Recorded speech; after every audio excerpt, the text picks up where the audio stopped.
Coisas que eu gostaria que você soubesse se você enfrenta um quadro depressivo há muito tempo.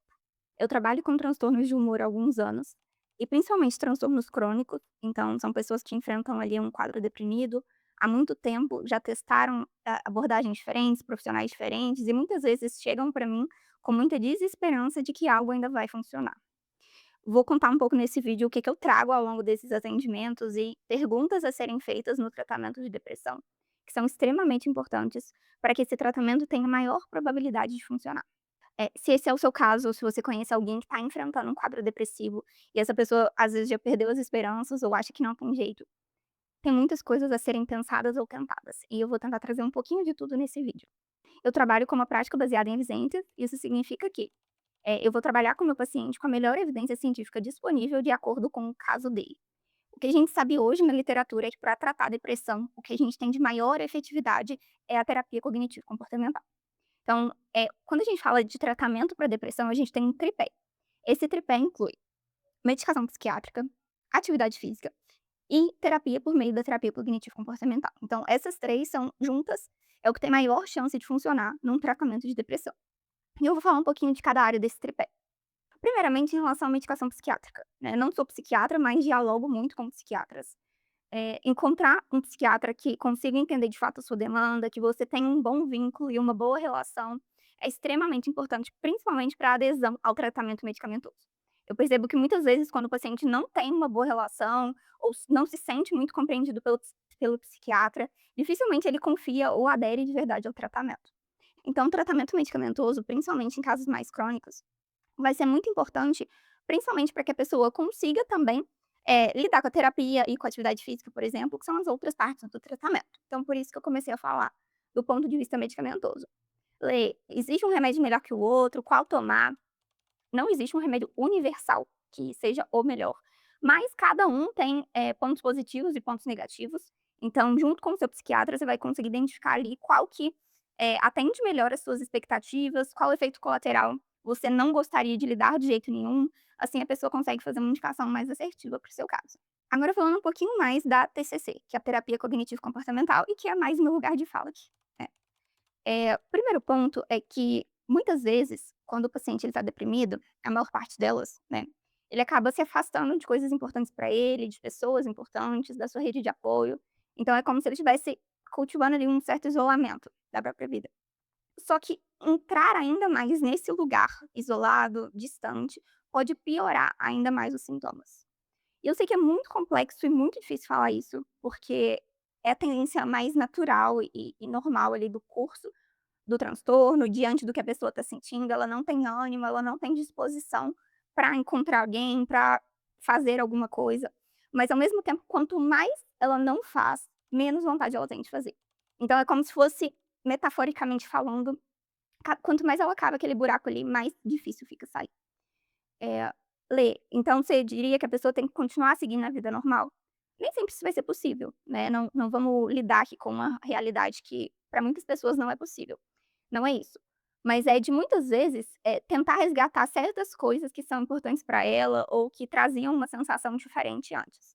Então, por exemplo, comer uma comida que gosta talvez é algo que vai, requerer menos esforço, ou estar com uma pessoa que gosta, e aí não precisa sair com aquela pessoa, às vezes, aquela pessoa ir te visitar e vocês ficarem deitadas vendo um filme. Então qualquer coisa que vai demandar um esforço menor, mas que ainda assim vai ser um esforço de sair um pouco ali da rotina, a gente começa estabelecendo pequenas intenções nesse sentido. E claro, com o apoio do medicamento isso vai ficando mais fácil, para que a pessoa aí consiga retomando certas coisas. Para além disso, a gente precisa trabalhar muito com os pensamentos, porque geralmente a pessoa que está vivenciando um quadro depressivo é uma pessoa que carrega muita culpa, que muitas vezes, se rotula como preguiçosa, como alguém que não consegue ser constante nas coisas, ou não consegue fazer coisas que para outras pessoas são coisas simples. Então, os pensamentos dessa pessoa são pensamentos extremamente autocríticos. Então, isso também contribui para que ela não faça, né. Não é um pensamento que geralmente leva a pessoa a agir, mas é um pensamento que a pessoa se sente imobilizada pela autocrítica. Então, trabalhar com isso vai ser muito importante dentro do tratamento também. É um pouco difícil eu falar algo aqui para a pessoa fazer sozinha diante disso, mas um profissional que entenda desse assunto, um psicólogo da TCC, vai saber como conduzir esses pensamentos, como trabalhar com eles, para que a pessoa consiga ressignificá-los e construir uma nova ideia sobre si mesma, porque isso vai fazer com que ela faça um movimento diferente do que ela vinha fazendo. Além disso, um diagnóstico diferencial é extremamente importante. Muitas pessoas que chegam para mim no consultório como casos de depressão unipolar. O que que é depressão unipolar? É só depressão, só. Não quero dizer só, mas, eh, existe somente o polo depressivo. Na verdade, são pessoas que têm transtorno bipolar, estão ali no espectro bipolar. O que que isso significa na prática? O tratamento para depressão unipolar e depressão bipolar é muito diferente, principalmente do ponto de vista medicamentoso. Então, se a gente está falando de um paciente bipolar que toma um antidepressivo por muito tempo, isso vai piorar e vai agravar a condição dele. Então é uma pessoa que parece que tem depressão, mas vai tendo muitas recaídas, ajusta o medicamento, aquele medicamento parece fazer efeito por um curto espaço de tempo e depois deixa de fazer. Então, muitas vezes isso vai camuflando o sintoma. E às vezes a pessoa não tem um episódio de hipomania ou mania, que é um episódio de aumento de energia, aumento de impulsividade, irritabilidade. Eh Às vezes esse episódio não tá claro. Ou se ele tiver claro, muitas pessoas tratam como se fosse um período que a pessoa estava bem. Então, não consegue ver aquilo ali como um sintoma. E o paciente chega pra gente no momento da depressão, dificilmente ele chega no momento da hipomania. Então, para nós, enquanto profissionais, isso acaba dificultando o diagnóstico também. Então, acho que abrir o olhar para essa perspectiva diagnóstica. Se a gente estiver tratando só com antidepressivo um paciente com depressão bipolar, isso não vai funcionar e isso vai agravar a condição dele, isso é muito sério. Então, ainda temos esse ponto do diagnóstico para pensar também. E por fim, atividade física. Quando a gente está falando de um quadro depressivo mais grave, eh, idealmente, né, a gente fala que a atividade física é fundamental. Mas na prática, muitas vezes, em determinados momentos, isso não vai ser possível. Então, às vezes, isso vai ser uma intenção, na medida que a pessoa vai conseguindo se engajar um pouco mais nas coisas. Então, depende de como que tá a manifestação desse quadro. Se ela conseguir, e aí atividade física pode ser qualquer tipo, o que ela goste mais. A gente quer pensar na adesão e não em alguma atividade ideal. Então, se gosta de academia, ou dança, corrida, yoga, pilates, qualquer coisa que coloque o corpo em movimento pode ser benéfico, principalmente nesses momentos. Estabelecer isso como uma intenção para o momento que for possível, quando ela estiver melhorando um pouquinho mais, vai ser importante também para potencializar esse tratamento. Eu falei um pouco do vínculo com o psiquiatra, mas quero falar do vínculo terapêutico com o psicólogo ou a psicóloga também, que é extremamente importante, principalmente nesses casos crônicos, né.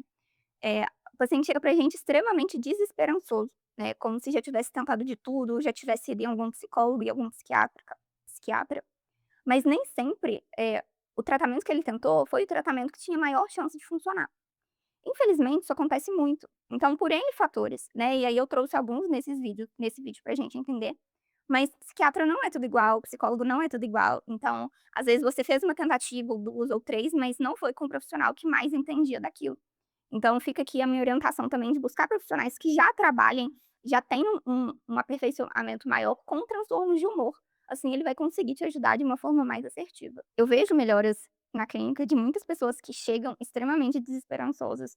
Então, para fechar esse vídeo, eu queria muito trazer que tem jeito, tem solução. Se não deu de um, a gente vai tentar de outro. Então, existem muitos caminhos possíveis, existem inúmeros medicamentos, inúmeros tratamentos diferentes, tanto do ponto de vista psiquiátrico quanto psicológico.